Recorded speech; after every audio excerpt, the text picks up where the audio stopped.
knew it. What? Friends give back rubs. You've given back rubs. Yeah, to every girl I wanted to sleep with, including you. I'll tell you what I noticed. How you're always so gung-ho to be my fiance when it benefits you. Excuse me? And to the girl I couldn't have done this without. Dion, where's she at? I'm just playing, Mel. Yeah, it's all kicks and giggles until somebody gets shot. Wow, Dion. So now you just made this stuff up. I see it now. You really need to get a life. You know what? Cut the crap. All right. But girl, you are so good at what you do, and I would love it if we could work together again. So you could screw me over again? Are you flaking on me? And think it's more appropriate to bring someone with whom I can have pleasure. I'm bringing Cha-Cha. She's Asian. Because I want to remember you just as you were. Sunny side up. Oh, thanks for the ass. Deuces. Yo, Tasha, what is good? If Melly don't show up in the next 5 minutes, I'm out, you heard? Fool, if you keep talking to my moms like that, I'm gonna knock your ass out. Whatever's clever, though, you wanna shot the title, man, we can take it outside. Got the truth slapped out of me. This is a serious moment. I'm gonna be serious with you, for real. What time does Steve Harvey need a suit back? See, that's Derwin's problem. He cares about everybody's feelings. He want everybody to like him. Have yourself some nice, corny-ass kids. I'm just pointing out how stupid your ass is for not proving to your wife that your illegitimate child is actually yours. You messing up, boy. Boy, you like a Tyler Perry family. You got the same damn story every time. So you admit she wants to give it to you. You guys think you have Derwin's number, but he's different. You got that nice boy syndrome. Ladies, I guess I didn't make myself clear. You guys aren't going anywhere with her stuff. No, it's not, Mel! Melanie, you all right? It's okay. It's okay. I can fix it. I'm Derwin Davis. Good guy. Derwin wasn't a good person. He was just playing the good guy. So let's get into it.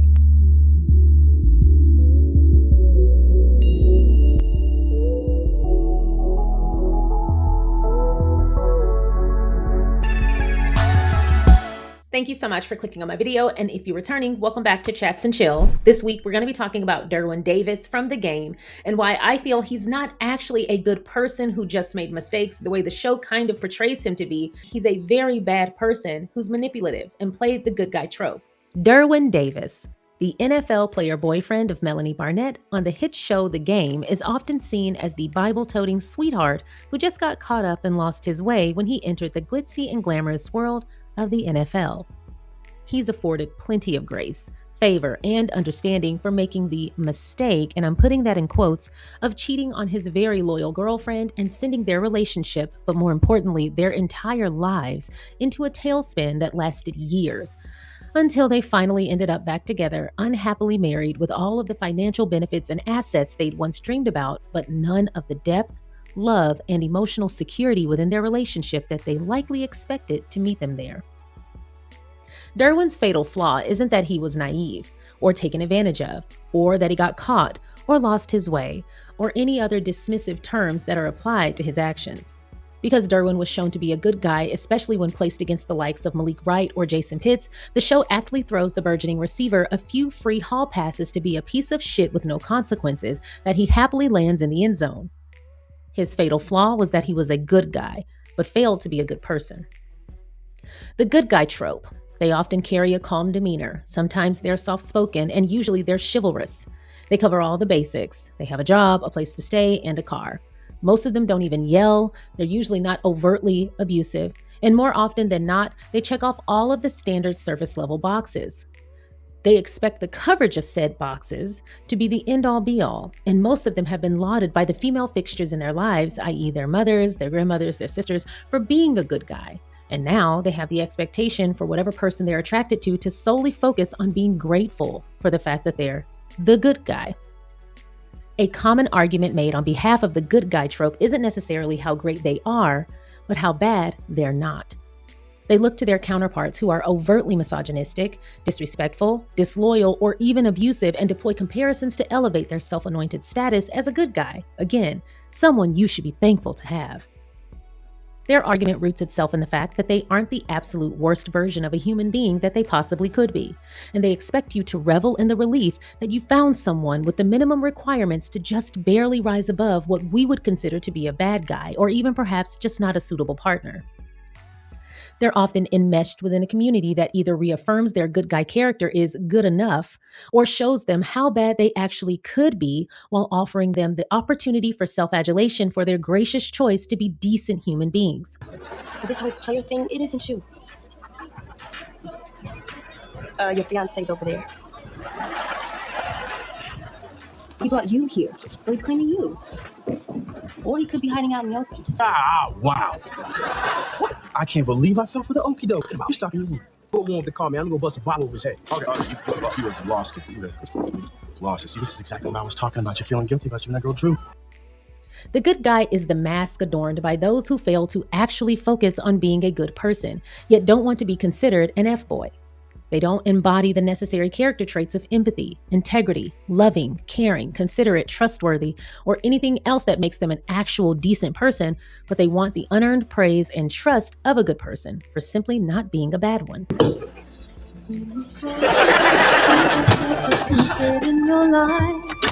A good person treats themselves and others well because it's their character.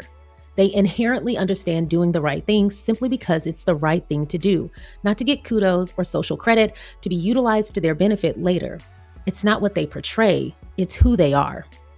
They care about themselves and others. They have a healthy self-concept, and they're genuinely focused on not just looking desirable or nice to the outside world, but actually being good to themselves and the world around them. They have a positive impact, and it's intentional. Derwin Davis, while often seen as being nice, naive, and even just young and dumb, boys will be boys, he was actually just not a good person. He was actually a bad guy waiting for an opportunity to gain leverage, clout, and achieve a high enough status to show his final form. Anytime now, God. Or should I say, his final F-boy form. Since I stopped having to pay for medical school. Turns out I have a lot more cheddar for cheesing. Jealous? At his best, he was a selfish, inconsiderate, jovial goofball who lucked up enough to get drafted into the NFL. He was a third-string wide receiver, which gave him an identity that he quickly used to exploit his girlfriend's kindness, naivete, and lack of self-worth. At his worst, he was a condescending, cruel, envious, manipulative, misogynist, desperate for the approval of other men, throwing any and everyone under the bus to feel accepted while drowning in self-victimization. When I was younger, I genuinely felt like Derwin was a good guy who just made a couple of mistakes, and I feel like there is still space for that argument to be made. But watching this in my 30s, it is very clear that Derwin was just banking on his ability to manipulate Melanie and everyone around them in order to get what he wanted and still do what he wanted without consequences. A great example of this is when he began texting and calling Drew Sidora. He also became way more suspicious of Melanie and the very innocent things that she was doing in her regular everyday life. Isn't that always the way? That's usually a sign that something is afoot when someone becomes randomly and unnervingly suspicious of everything you do when nothing in your world has changed. Keep an eye on that. Word from older me to younger me. When he began talking to Drew Sidora and hiding it from Melanie, he became very suspicious of her study partner. Melanie was in public studying with someone else from med school, and she maintained full transparency with Derwin, but that wasn't enough. So when she decided to stay out a little bit later than what was expected, he took Jason away from his familial home with his wife and child to spy on her. Exactly what I was talking about. You're feeling guilty about you and that girl, Drew. It was just one kiss. Okay, maybe Melody's only kissing this guy. Instead of simply addressing what was really unnerving him, which was, I'm being deceptive, so now I'm assuming Melanie is being deceptive. Again, Derwin only sees himself as a victim, so he projects any semblance of accountability onto other people. He never accepts it for himself, and when he does even get faced with accountability, he makes excuses. When he saw that Melanie wasn't doing anything wrong, and Jason figured out what was going on, Jason confronted him. That was an opportunity for Derwin to take the advice of the more veteran player and the person who's somewhat taken up a mentorship with Derwin and simply stop talking to Drew or come clean to Melanie so that she was aware of the friendship. This is a really great episode because while there are no pivotal moments necessarily in his relationship with Drew, I think it established that Derwin's intent from the very beginning was to hide that relationship from Melanie so that he could get what he wanted in the end from Drew. It was never a friendship that spiraled. It was always Derwin playing the long game covertly with Drew to do what he wanted while still maintaining his home life intact because Melanie was his safety net and his backup plan. Derwin began season 1 of the game as a third-string wide receiver who got 0 playing time, had no community outside of his live-in girlfriend, and was desperate for an opportunity to show his skill set and receive the benefits of finally making it in the big leagues. He is riddled with insecurities. I would have told you tonight. Yeah, tonight would have been too late for me to tell you I don't want you having lunch with him. He's constantly getting hazed, but he's consistently showing that he was just happy to be there. He met Melanie in college, and once he got drafted by the San Diego Sabers, she uprooted her life, switched medical schools, and moved with him to California without family, friends, or a safety net. While he did assume the costs of her living expenses and her tuition, there were no formal agreements in place, including a contract or a marriage license, to protect her should they inevitably break up. It ain't about whether you trust them. Only kind of trust that matters is a trust deed or a trust fund, you dumb bunny. Is it dumb to trust the man you love? Is it dumb to believe him when he promises that he'll be there for you no matter what? In addition to that, Derwin had no family assistance either, and he somehow ruined his credit. So while he paid their living expenses, their bills were all in Melanie's name. Now, we've already talked about Melanie's fatal flaw, so let's talk about Derwin's. Derwin began testing Melanie's boundaries from the onset, allowing her to put their biggest expense, their downtown high-rise apartment, in her name, knowing she had no way to afford it on her own, being that she didn't have a job and she was a full-time student. Never need rescuing. You're at least on Derwin's checking account. The credit cards? Blockbuster card? He had credit problems in college, so my name's on the lease for the apartment. If we ever broke up, which I reiterate we won't, I'd get the place. And the bill. How you gonna pay $3,000 a month you don't have and med school? Actually, I don't pay for school. I'm sort of on the Derwin Davis scholarship. Please tell me you got that in writing. Relationships are business.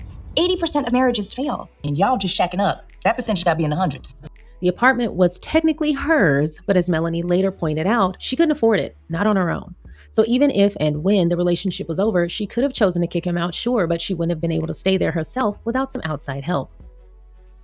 We then see Derwin prioritizing his career over Melanie, consistently making extremely inconsiderate decisions, like trying to be traded to another team in another state knowing Melanie was in medical school and it would affect her career.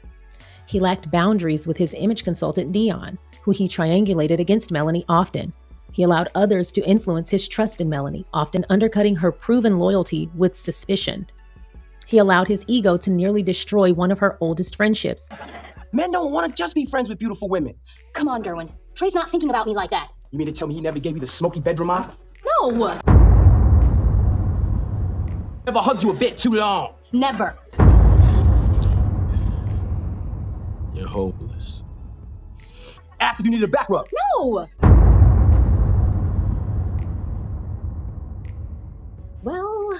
A friendship that came in handy when he cheated on her and she needed to leave immediately. Look, Derwin, we just want to get our stuff and get out of here. I'm willing to bet that this was the exact moment Melanie decided to pull the trigger on Trey, because there is something about a protective man that even the strongest woman will acquiesce to. You ain't taking the stuff, man! Yo, boy, you better get your hands off me! Or what? You gonna stay him, Duh? Is this not the sexiest part of the show? And he was so casual about it too. It was no effort to hem up Mr. Derwin and protect Melanie. Trey came through showing Melanie he was a protector and a provider. He really cared about her and he had no problem going above and beyond for her and her honor. I tell you what, I can't blame Miss Melanie. You got him? I got this. Man, you ain't got nothing! The more you struggle, the more it's gonna hurt. Trey, don't hurt him, please. Ain't nobody hurt. Nobody hurt. When he proposed to her, Melanie made it very clear. Yes, she wanted to get married, but she wanted to wait to establish her medical career before she moved forward in their marriage.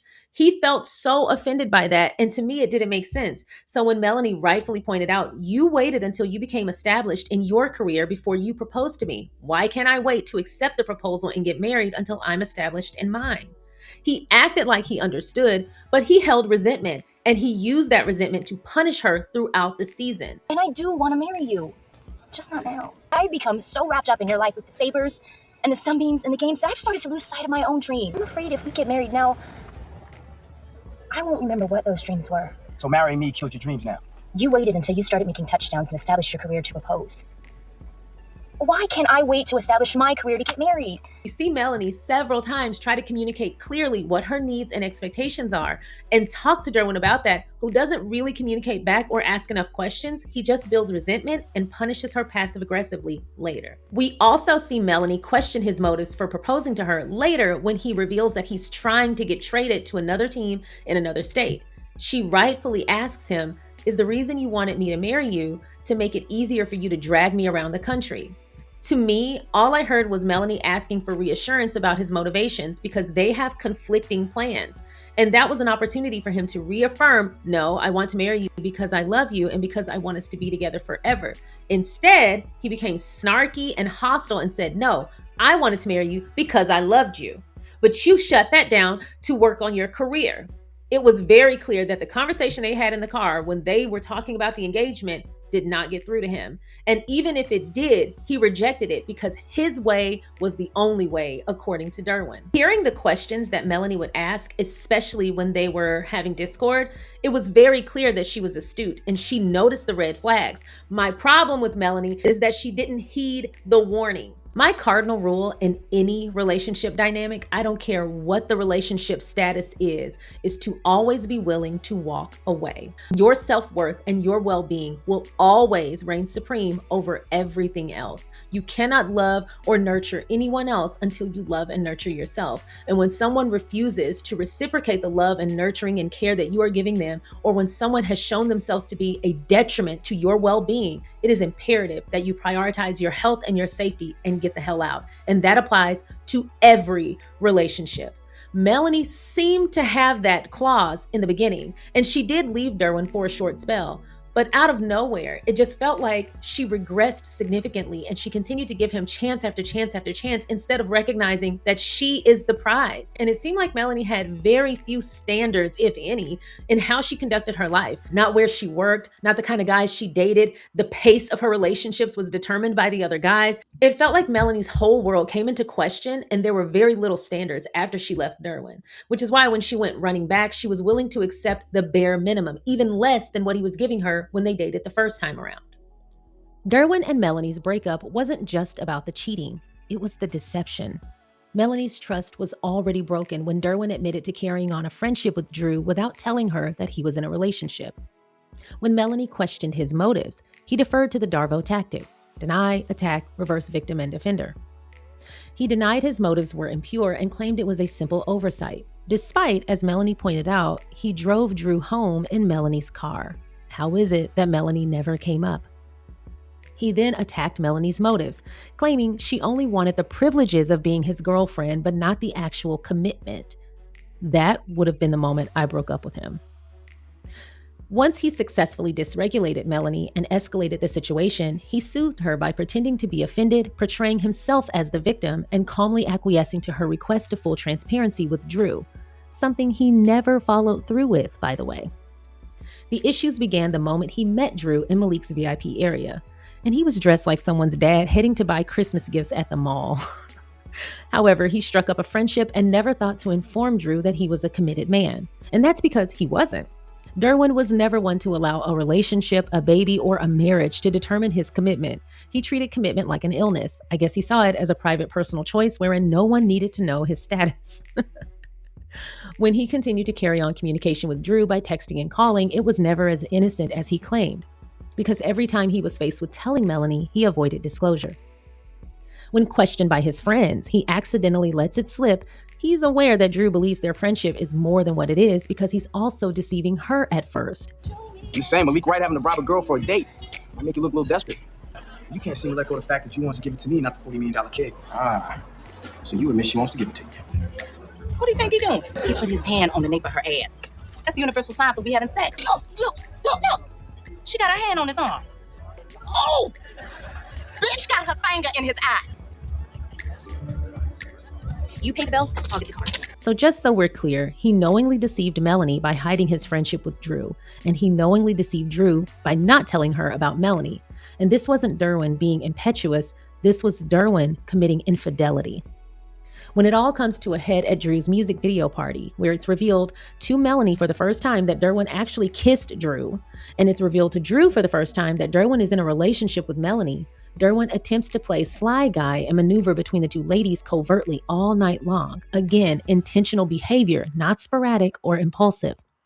He wasn't a victim of hasty decisions. Getting outed was the result of poor planning. Had this night and Malik's intervention never happened, he would have continued cheating on Melanie without Drew being any the wiser. Once it all came out, everyone was in the know except Melanie. She was left to believe his only crime was not fully divulging the length and intensity of the on-screen kiss, never being informed about the private kiss in the trailer that Derwin intentionally planned and executed, or the texting, or the calls, or any other contact they'd had up until that point, or that was soon to come. When he actually did consummate the cheating, it was the result of continuing that secret friendship with Drew, flaunting it around everyone else, leaving Melanie to look completely foolish and putting everyone else in compromising situations. He was consistently blaming Melanie's busy school schedule for his lapse in judgment. He never took true accountability, and he refused to admit that it wasn't Melanie's lack of support or busy schedule that led him down a path that ended between Drew's legs. It was his intentional deception, covert communication, and playing the martyr that allowed his intentions from day one and Drew's revenge plot to fully collide in an ESPYs weekend romp in the sack. And like any good liar looking to relieve themselves of the pain of guilt, he voluntarily admitted some of his wrongdoing to Melanie, while completely denying the worst of it. She directly asked him if he slept with Drew, and that fool said no, only to double down and affirm that he would never do that to her. About Drew? What about Drew? I hope you're not trying to tell me what I think you're trying to tell me. People were telling me you're no good, but I defended your ass. God, you had me up in her face, asking her for an autograph, looking like a damn fool. Yet this whole time you were sleeping with her? I just kissed her. Oh, you just kissed her, Derwin. You look me in the face right now and tell me you didn't sleep with her. No. I wouldn't do that to you. Baby, I love you so much, and I put a stop to it before it went too far. Dion's sorority sister heard Derwin and Drew, and now everyone knows they slept together. Fast forward to Melanie staying with a close friend in LA who was also in town for ESPYs weekend, the much more successful and extremely handsome eye candy that is Trey Wiggs.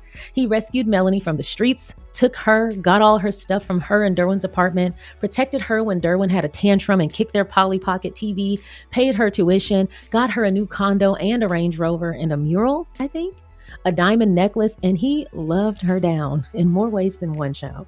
This was a full-service operation. I love a man with a plan, and clearly Trey Wiggs plucked this strategy straight from the gentleman's playbook because he left no stone unturned.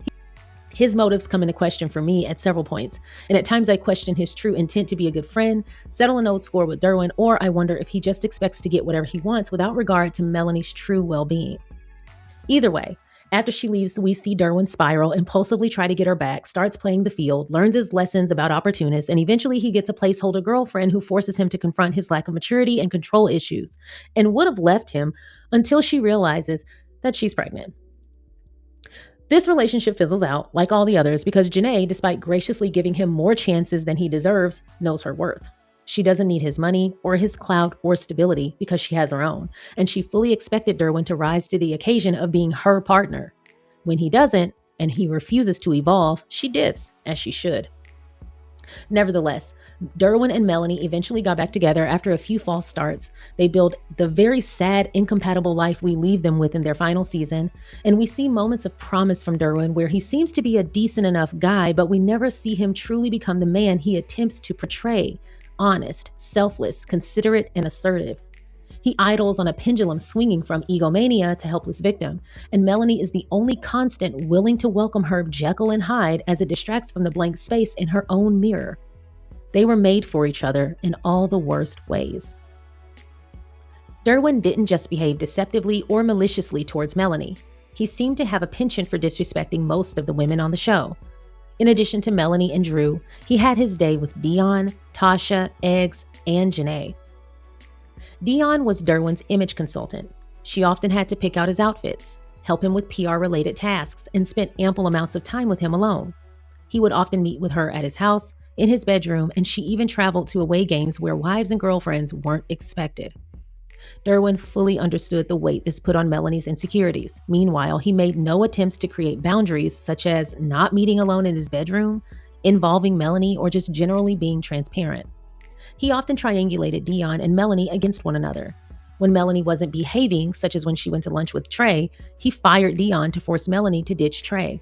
When he was mad at Melanie, he rehired Dion, flaunted her in Melanie's face, and openly sang her praises to Melanie to get her back in line. While Dion wasn't interested in Derwin, he had no problem leaning on her when her professional savvy benefited him or kept Melanie from straying too far. When she asked him to rightfully back her up on a deal she brokered for him, he declined. When she completed the GMC project and advocated for Derwin to have the spotlight alone, immediately earning him more fame and a bigger financial cut, he rehired her and invited her to St. Bart's for a Christmas vacation. He made it clear he was aware that she let Melanie move in. He even offered to pay her more money. But after at first declining, she relented. He canceled the vacation at the last minute. He boasted that he was taking someone else who would sleep with him. And I'm sure it didn't hurt that he knew she would likely tell Melanie all of this. Tasha, Malik's mom and eventually Derwin's manager, kept everyone in line. However, there were plenty of moments where Derwin spoke disrespectfully to her, used very inappropriate tones, and even openly lambasted her managerial skills, despite the fact that she was already managing one of the highest paid players in the league and worked for Derwin's management firm. He often dismissed Tasha's business acumen until she revived his career, making him the Nike Boom King, only to then triangulate her against Melanie as well. After insisting Melanie give up her dreams of being a doctor, which she did for a while, he appointed her to the meritless title of being the CEO of their household. She oversaw all of his deals, and when she overstepped into Tasha's business contracts with Derwin, Melanie made a massive fool of herself, and Derwin was happy to let her. Eggs. Miss Eggs was a mess. He used this woman for sex, knowing he was about to break up with her. He caught her doing exactly what Melanie warned him about, despite the fact that he flaunted her in front of Melanie and even let her disrespect Melanie by calling her a bitch. Why'd you forget to leave this bitch a tip? I'll be right back, Eggs. Bitch. He put her out and made her get dressed in the hallway. Again, another woman he triangulated against Melanie. And Melanie allowing all of this, trying to warn Derwin, someone who is actively disrespecting her.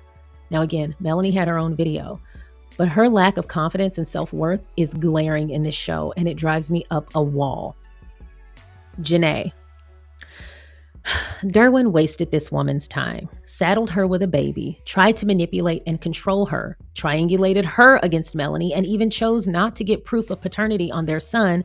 And when Melanie did it, in a horrible way, by the way, he didn't get proof for himself, despite paying child support. That's just bad business. He then started sneaking off to spend private time with Janae and their baby, while portraying a happy family to them, but hiding it from Melanie. He also lied to Melanie several times about being in court with Janae, feigning hostility towards her to appease Melanie, while he was really playing Big Daddy. But he completely used Janae to cure his loneliness until Melanie came back around or behaved. Derwin's good guy image benefited greatly from being positioned against Malik and Jason. And the reason for that is because Jason was financially abusive to Kelly and extremely controlling, inconsiderate. Oh, and he tried to pimp her out to the GM to secure another contract on the Sabers. I will never forget that, and I genuinely will never forgive Jason for that. Ugh, I hate that episode. But then also Malik. He is an overt scumbag. He makes no apologies for it, and he has rumors about himself being a playboy all throughout the league. So with Derwin just being there, portraying the good guy, it made it very easy to make his attitude and his behaviors pretty palatable because he wasn't so brazen and in your face. That doesn't change the fact that he was just as bad as the other two because he was covert about his manipulation. You always knew where you stood with both Malik and Jason, especially Malik, which is why I often compare Malik and Derwin, and I would trust Malik way more than I would ever trust a Derwin, because Malik is going to shoot it straight. Even if you don't like what he has to say, and even if you don't like what he does, you can always bank on Malik to be Malik, and he's going to be Malik in every room he's in. He doesn't change for other people, and he certainly doesn't manipulate people. He shoots it straight. The character Derwin is an extremely likable character in so many ways, but in many others, he's as unlikable as they come. But when positioned against other characters with more pronounced and dramatic unlikable traits like Malik and Jason, who are both self-centered misogynists, Derwin's traits become less offensive and far more palatable. But that's just it. They're all the same traits. Some are italicized, some are bold, and some are in a smaller font, but they are indeed the same. Malik Wright, to me, is Derwin Davis 2.0. Malik is the more successful athlete. He's more stable as his home life is regulated by his oldest friend and his mother. He constantly has people watching his back, so he clearly feels supported. And he's authentically himself, all the time, for better or for worse. I would trust Malik before I would ever trust Derwin, and that's because Malik knows who he is. Malik is portrayed as a womanizer, and for the most part, he really is. He definitely sleeps around, has a bevy of beauties on call at all times, and he likes to party and enjoys being a playboy. But something we see in small windows is the fact that Malik actually respects women as people, not just props, even though he likes to be surrounded by plenty of them. Again, he has his moments, but thanks in large part to his relationship with Tasha Mack, his mom, who holds him accountable while also loving and nurturing him, which kind of borders on enmeshment, but that's a topic in a video for another day. He sees the humanity in women and at least tries to do the right thing even when no one is watching. When he dates the media correspondent Renee, he struggles with upholding the image he's known for and the expectation of only dating women who meet trendy and Eurocentric beauty standards. This internal struggle bleeds out into him making an extremely selfish decision and ghosting Renee at a dinner. When he realizes he's hurt her, he goes above and beyond to make it right, fully commits to her, and tries to be everything she needs. When they realize their values are incompatible, they break up, but he never disrespects her. When he speaks to Tasha about the public finding out he likes plus-size women, he sincerely declares that he doesn't want women to be the butt of any joke, and he would prefer, instead, to take the heat. It's one thing for me to be a joke, all right? I don't mind that. But I don't want these girls to be a joke. I don't want Renee to be a joke. She ain't a joke to me, Mom. When TT and Jason made plus-size jokes at dinner, throughout the episode, and at all times, he's quick to correct them.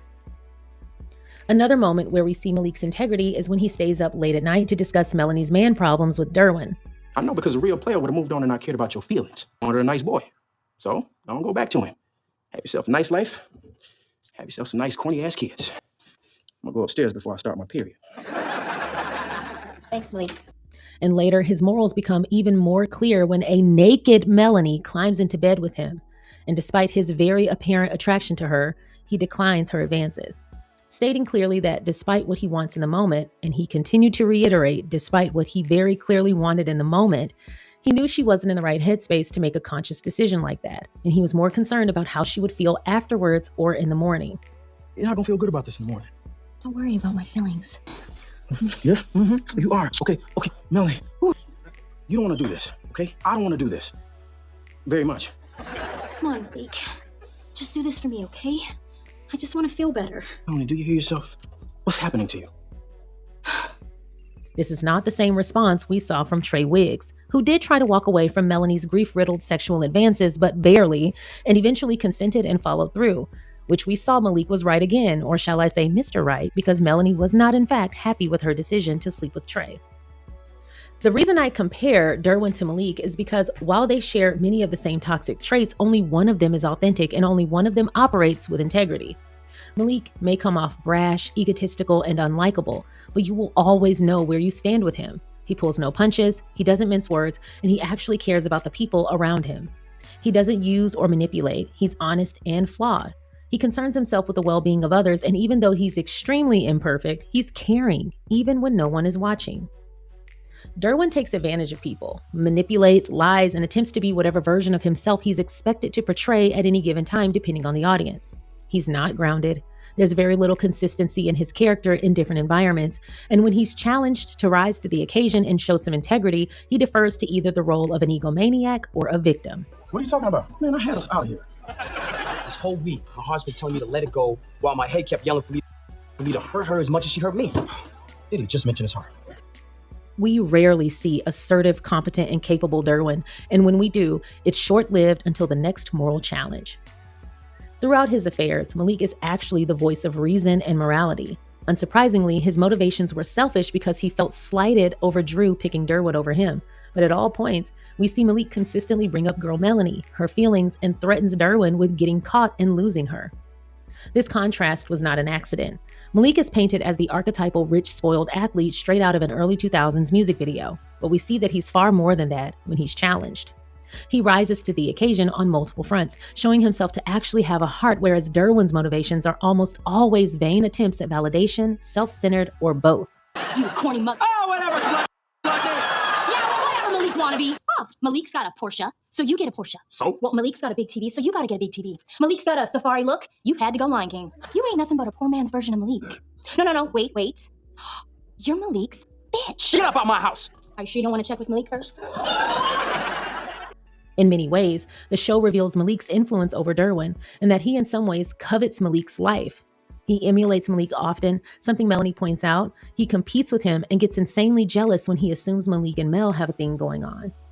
Sometimes Malik is the voice of reason, and sometimes he's the impetus for a Derwin tantrum. But something we also saw, no matter the mistake that Malik was making, he always cared about the people around him, and when he wasn't kind to them, there was very clear reasons why.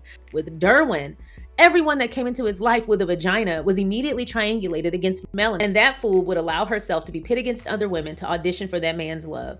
He pit everyone against Melanie, from Dion to Janae to Eggs, who he only knew for a second. It felt like an audition process for women to come into Derwin's life. No matter what the role is that you're going to occupy, you have to fight with Melanie. At some point, I would hope that Melanie would have recognized that she was always fighting with the women in his life, and at some point make a decision to do something different, which is interesting in contrast to her relationship with Trey Wiggs. The moment she saw Trey Wiggs, he immediately brought his mother to see her, and they had a very warm and loving relationship. Not like Derwin, who the moment he gets someone in his life who has a vagina, they have to fight with Melanie. Something is off there, and it's because Derwin is manipulating the people in his lives to compete for time with him or compete for his attention. And Melanie fell for it every time.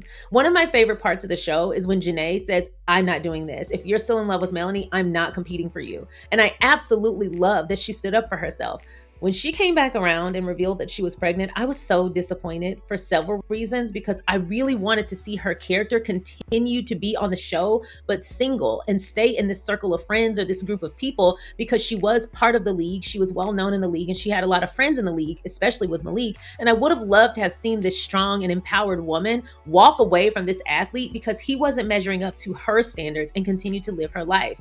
The moment she read Derwin down in that Porsche is one of my favorite moments, and solidified the fact that I adored Janae from the very beginning, despite also liking Melanie. I loved them both, and I can absolutely see why Derwin felt very lucky to be with them both. But his problem is he wanted everyone to kiss his ass, and that was something Janae was not about to do. Despite the show's portrayal of Derwin being a good guy, he seemed to be more parasitic than anything else. He was whoever the world told him to be at any given time, depending on who he was siphoning from.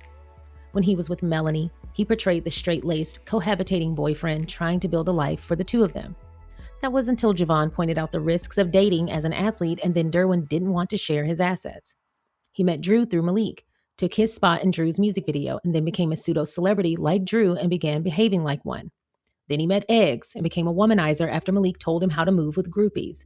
Then he met Janae through Malik at one of his parties and became a boyfriend again. Then he got back with Melanie and tried to do the whole relationship thing, but his career was on the decline after a fight with Jerome left him injured. Janae revealed her pregnancy, and it became too much for Melanie, who then left. Derwin tried again with Janae, but again, his feelings for Melanie got in the way, and he went running back to her. They made it work, I guess, which eventually led him to follow her to Johns Hopkins to finally complete her initial path. Despite being the Nike Boom King, he had to prove to Melanie that he was willing to make a few sacrifices after he brought home a child, a baby mama, a mistress, a whole bunch of familial discord, and constant instability. Derwin's fatal flaw was portraying the good guy, but not actually being a good person. He seemed to lack an awareness of self, true values, and didn't appear to be rooted in any morals. Despite his baby face, jovial demeanor, and thinly veiled deceptive nature masking his naivete, he was all for self. Throughout the show, we never see Derwin's family, not even during big moments in his life such as his first touchdown, press conferences, his wedding, or the birth of his first baby.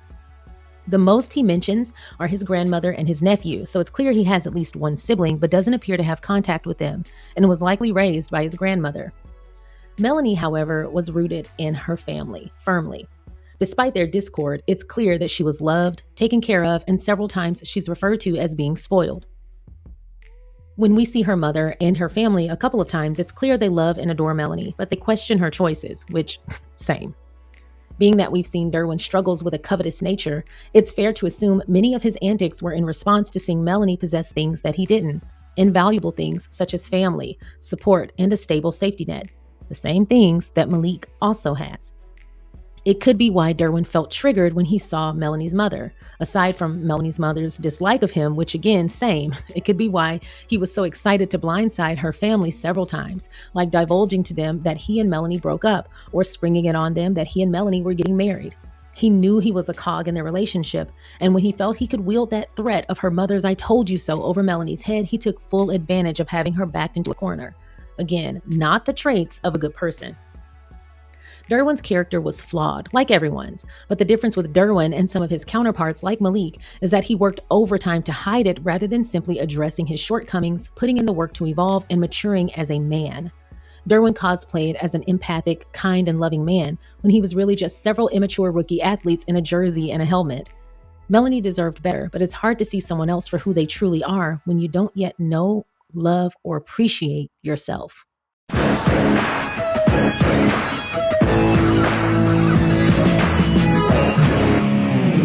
It always disappointed me that Melanie moved forward with marrying Derwin, especially after he left their wedding at the altar. And she kind of did that to herself because at the end of the day, why are you competing with Janae's due date? Girl, grow up. They were so equally yoked in the worst ways, and it drives me insane. Perhaps this is more of a situation of me wanting more for a character who simply doesn't deserve it. And I think I need to grapple with myself on that. I can't fix younger me through the character Melanie. Duly noted. But it drove me crazy that she didn't see that as the most major red flag of all time, that man left their wedding at the altar. Again, not saying he wasn't right, because I'm not going to miss the birth of my first child no matter what. And I was glad he made that decision. It still would have been read as a red flag and a sign that this is not okay, and this is only a sign of things to come. I will forever be compromising to this man's established family unit that I am getting married outside of, not integrating into. And that is a very big red flag. First of all, Melanie was not ready to be married to a man who had a child with anyone else. Regardless of how that child came to be, that child is the priority for all of the adults in its life. And Melanie did not include herself in that. Now, we saw when they came back for season 4 that she had somehow made peace with the whole baby mama thing. She and Janae were getting along, and they seemed to be well on their way to having a very productive and cohesive blended family. But Melanie messed that up when she became suspicious of DJ paternity and decided to test him without Derwin's knowledge. There were so many issues with that. First of all, Derwin, why on earth wouldn't you just test for paternity in general as just a rule?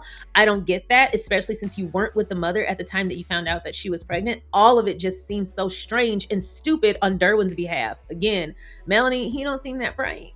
But then also Melanie, the deception of testing someone's child. Janae had every right to never want her son to be around Melanie again. Do not ever let your child be around someone with ill intentions towards it. I don't care who that person is. I don't trust people who play with kids.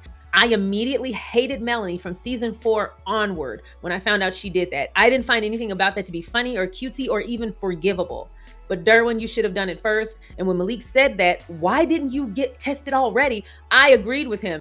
Why that didn't immediately lead to divorce, I don't know.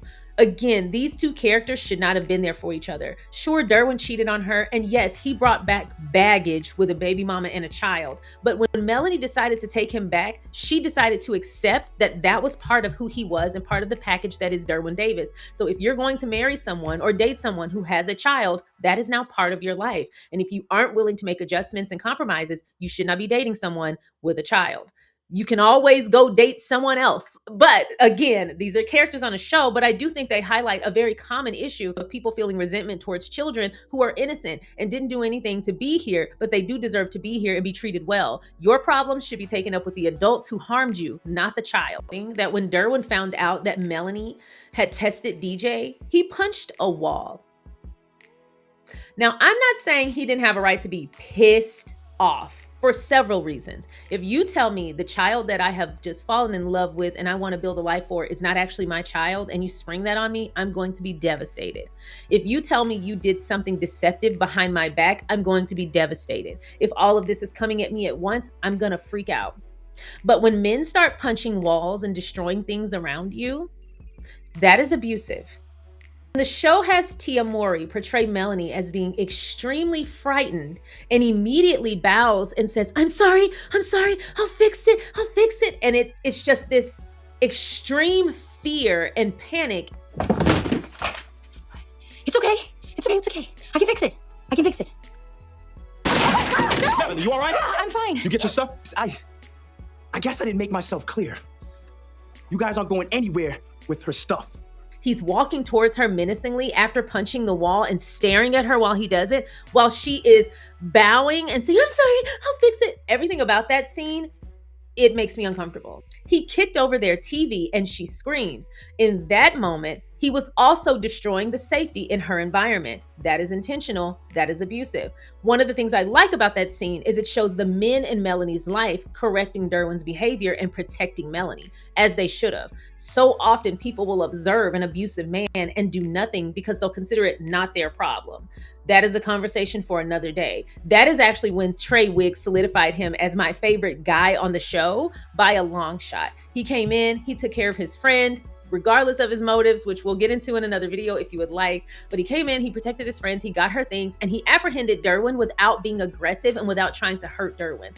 Again, he regulated the situation, got Melanie out of there, and handled it. Derwin was aggressive. He was pseudo-abusive. And here, again, in another scene, when Melanie is left unprotected because there's no one else in their environment outside of Janae, who's on the other side of a locked door, he's punching a wall while staring at her and creating extreme fear in her as she's apologizing and promising to fix it. And I get that a lot of the motivation for her panic is because this is all coming at her at once. She's been trying to figure out how to tell Derwin about DJ actually being his son. She's trying to figure out how to confess that what she did was wrong, and it led to all of this mess. And all of this is coming to a head while Janae is standing on the other side of the door. She is in panic mode for a lot of reasons. I just feel like the way this scene was set up and executed should have been done a little bit differently if you didn't want Derwin to look like a woman beater. And he absolutely did. I don't feel like he was a good guy who made mistakes. I feel like he was a very bad guy who got off on the good guy trope because he was next to two overt assholes who were okay with being that and okay with showing who they were authentically. Derwin was a manipulator. He was sneaky, he was shady, and he never quite grasped his self-concept, nor did he get in alignment with whatever his future held. He just kind of flew by the seat of his pants and he expected the women in his life to take care of him, which they did. Those are my thoughts. I'm excited to hear what you have to say. If you've watched this video to this point, thank you so much for watching. I hope you enjoyed this content. If you haven't already, please don't forget to go ahead and like this video, subscribe to the channel, and feel free to share so that more people can find us, and I will see y'all next time. Bye.